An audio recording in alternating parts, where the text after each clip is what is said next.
So there's obviously been a lot of big changes that have been happening the last few weeks with COVID-19 and some, really tough times for people. And so we really wanted to make sure that we're providing the right information and we're helping you through this time. If you're a customer or if you're with another super fund, we want to just make sure that we're able to give you the right information that you need. And so we've been receiving a lot of questions about what actually these changes are that the government have announced about how to access your early super. And so we're going to be interviewing Natalia, who is a financial advisor from Melbourne. We're going to be talking about accessing your super early, what that means for you. And we'll be running this for about 30 to 40 minutes. There'll be time for questions at the end. So if you do have questions, please pop them in the comments and we'll try and get to them. We're really going to be focusing around accessing that early super. So we're not going to be going into questions about us as a company. We're more than happy to answer those questions. We get them a lot through our social media. So if you have any questions about our company, feel free to get in touch. We also do have a lot of information on our website, particularly around the market changes and how COVID-19 are affecting things. But we will try to be answering those questions in later conversations.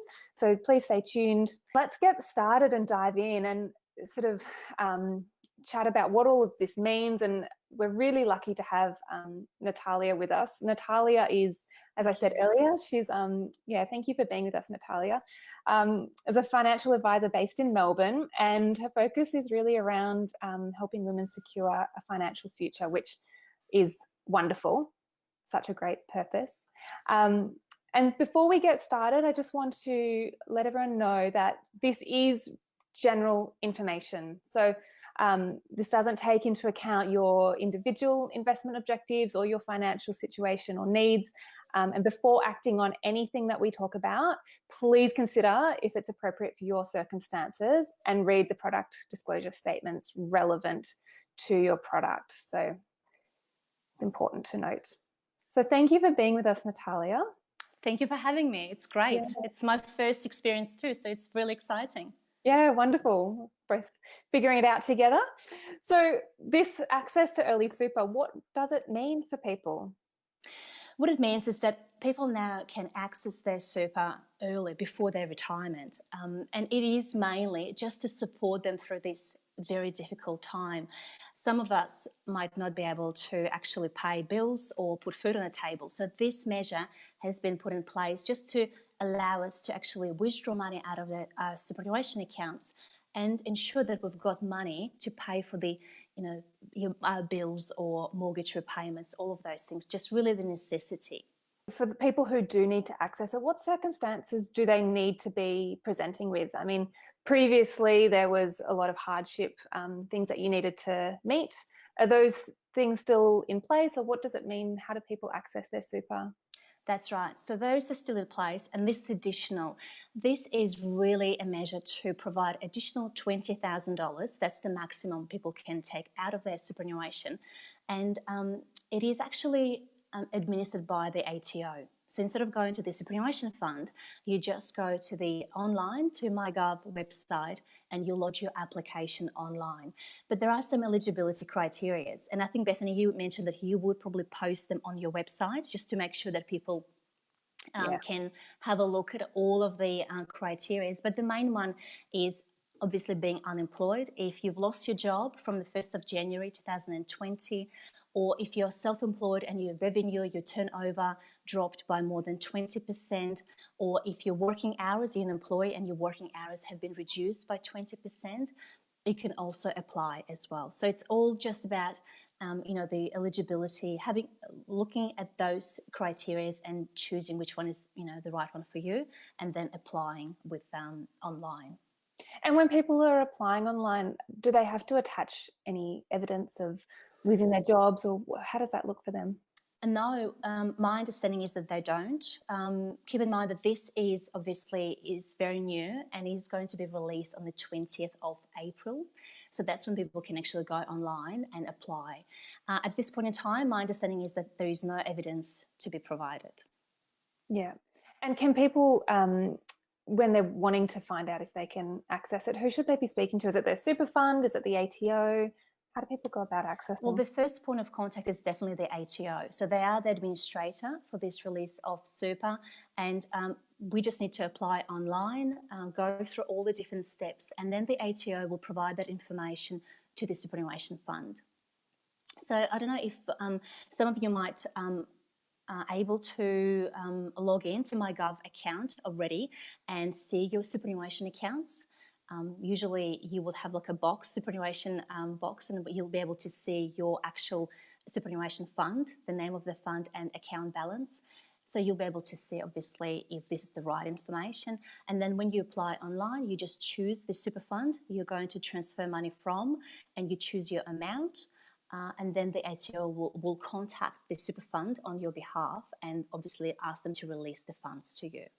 And how long will the funds take to be available? Well, it probably will take 1 to 2 days for the ATO to pass on that information to the super fund. However, we don't really know how long the superannuation funds will take.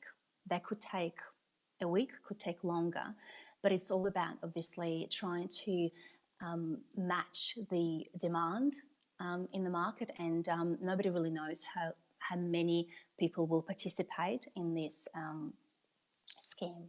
Yeah, it's a lot of unknowns at the moment. We're all navigating it together, aren't we? For people who are accessing that money, what can they do with it? Can they go on a shopping spree or go on a holiday? What is? No. Remember, this is really truly just to help those that are in need, and it is mainly to support your everyday expenses and your fundamental needs, and your food, your mortgage repayments, rental payments, really just to spend on what you actually if you don't have enough money in the bank account.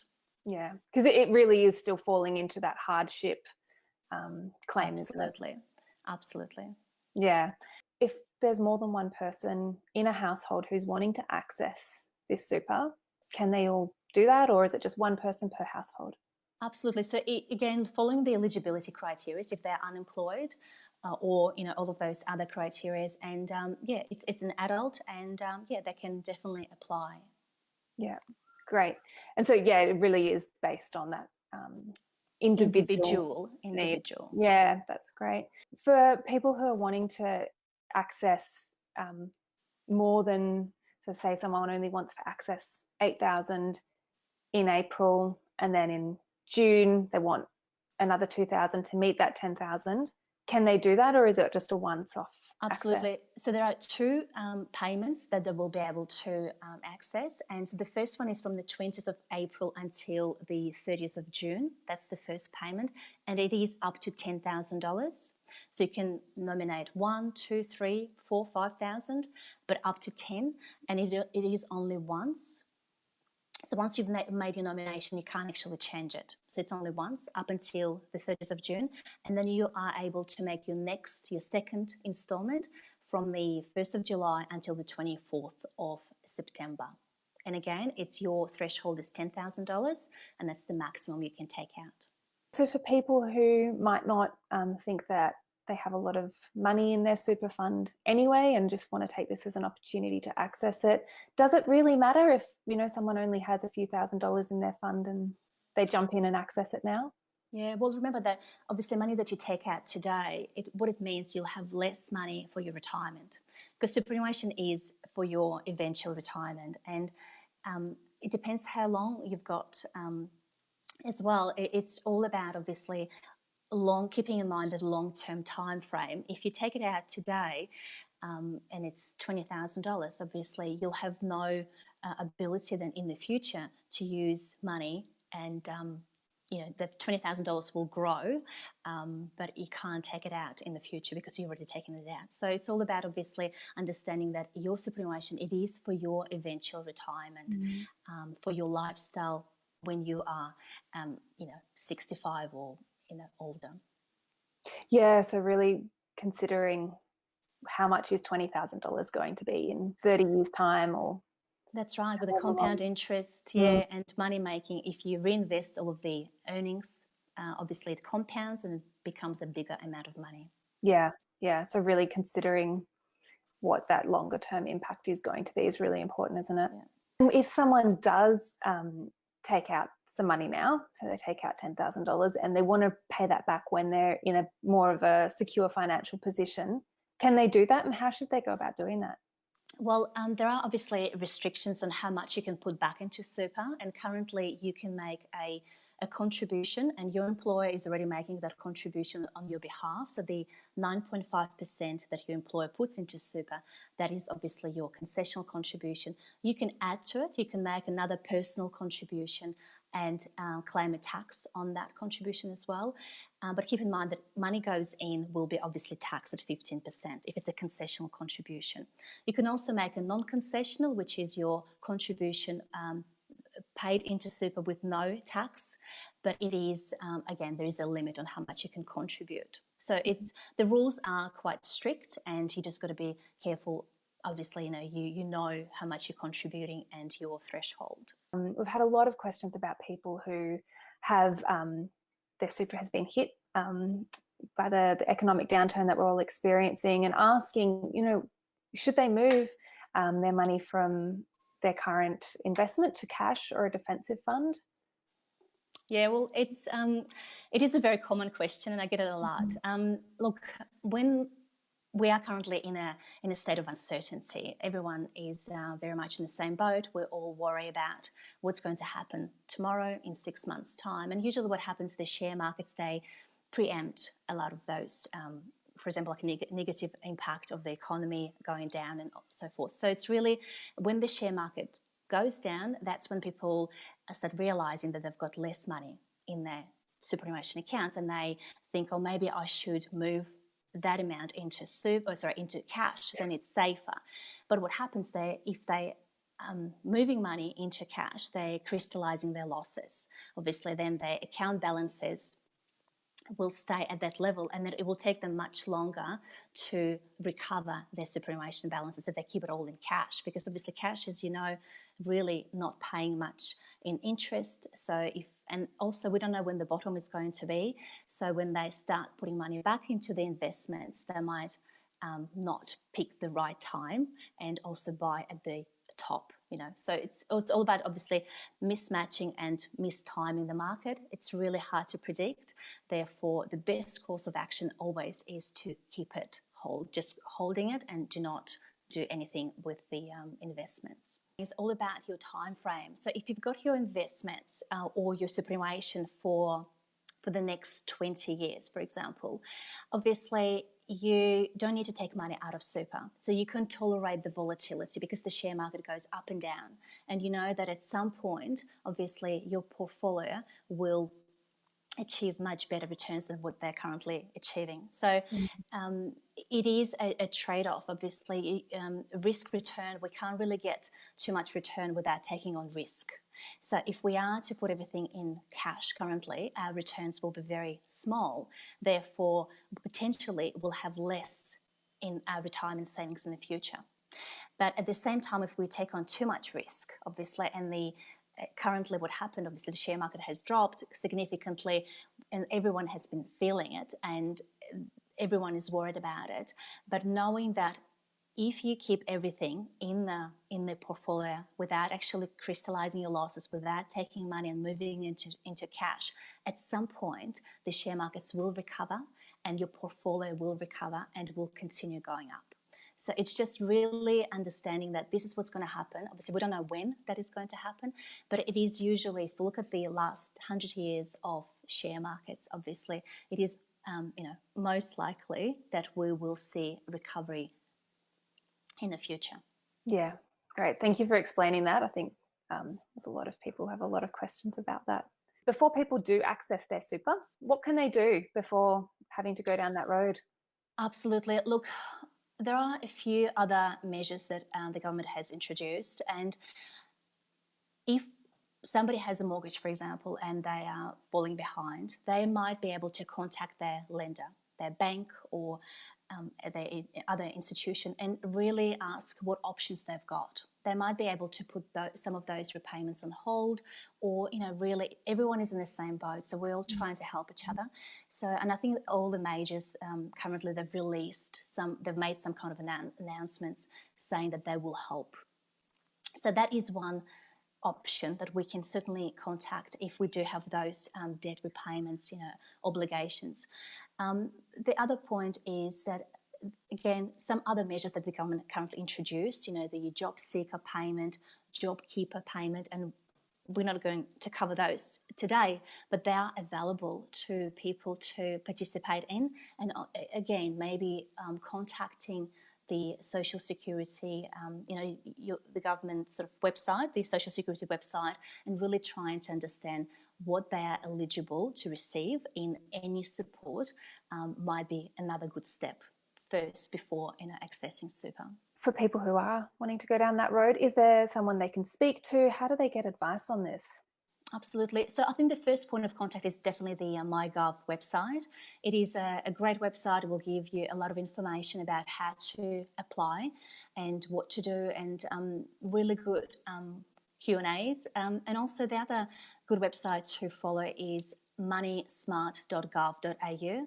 Again, it's another government website, but it's fantastic in terms of a lot of questions that are in relation to what should I do if my if I'm unable to meet my expenses, how can I maximise my super? A lot of those questions are really good questions on that website, and you can certainly have a look and see if anything is applicable to you. Yeah. Obviously, there are a lot of other services. Your accountant might be able to help you just with a bit of general information, what's available. But it is a situation where everyone is different, and obviously it is a tailored kind of advice. So if we as financial advisors, when we provide advice to our clients, we always try to understand their circumstances, and we obviously give them the best possible scenario in their situation. One of the questions is about if this money that they're withdrawing from super, is it going to be taxed? No, there is no tax on that money. I think we've kind of touched on this, but I don't know if you can sort of add anything else to it, Natalia. But how much will my super be depleted by the economic downturn? It is a good question. Look, it is obviously still happening. So we are still in the very first stage of this environment, and it is something that we've never experienced before. So obviously the superannuation balances have gone down because the share market has gone down, the prices of investments have gone down.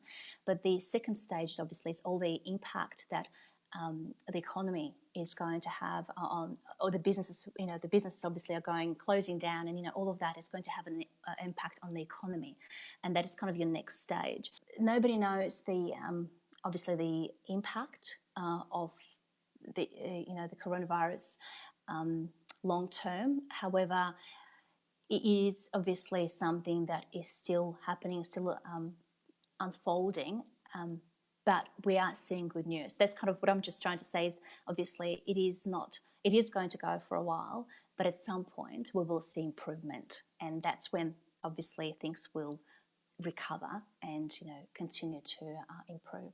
Being mindful that we can't give personal advice, just general, but someone's asking, for a 30-year-old with no financial commitments, who wants to take out $10,000 and put it aside in a bank account to help grow towards a first home in the next few years, is that a good idea? Look, as I've mentioned before, it is really just to help people to get through this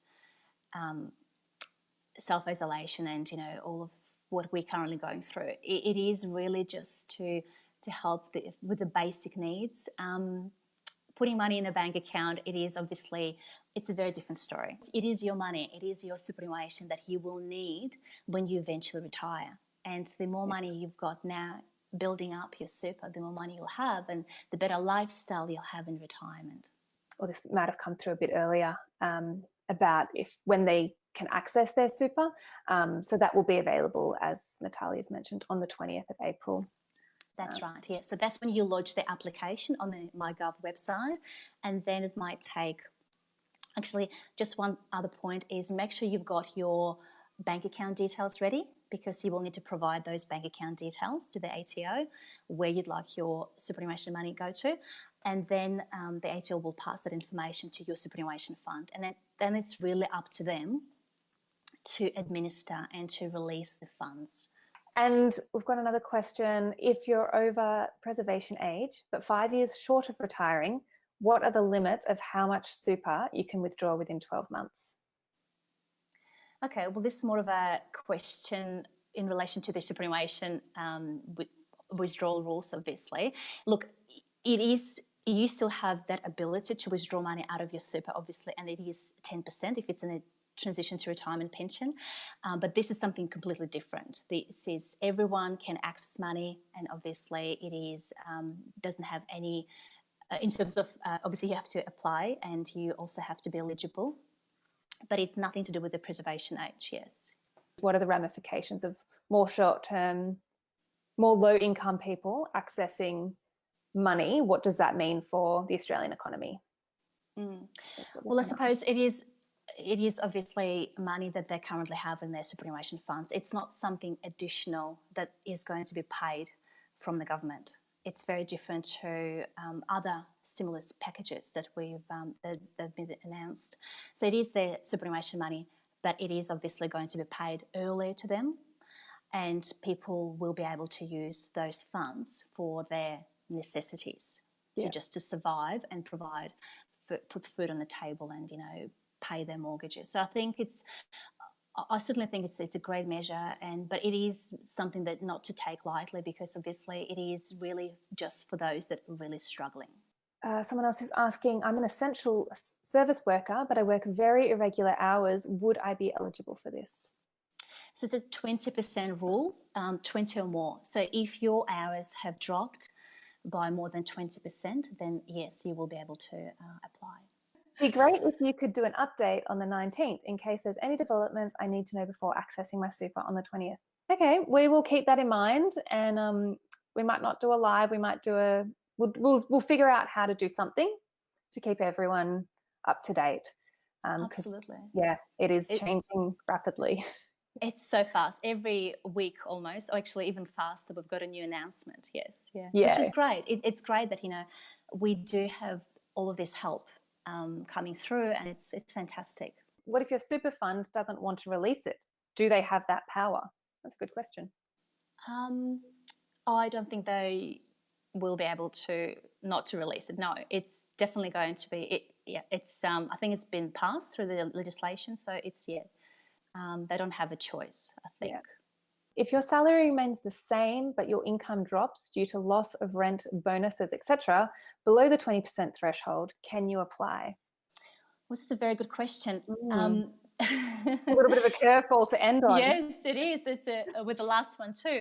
Well, I suppose it's all about obviously your eligibility criteria. When you go through that application online with the ATO, you will be able to actually see if that is one of your options.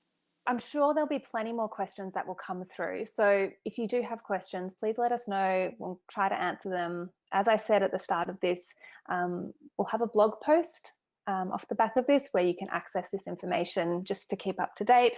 And if there are any big changes, we'll make sure we keep updating everyone. So please keep sending them through. And Natalia, thank you so much for your time today. We really appreciate it. Appreciate your expertise. Thank you. It's been great. Yeah, it's been really wonderful. So yeah, just to wrap up, thank you everyone so much for joining us, and stay safe. Please stay home and enjoy your long weekends, and we'll hopefully see you back on here again soon.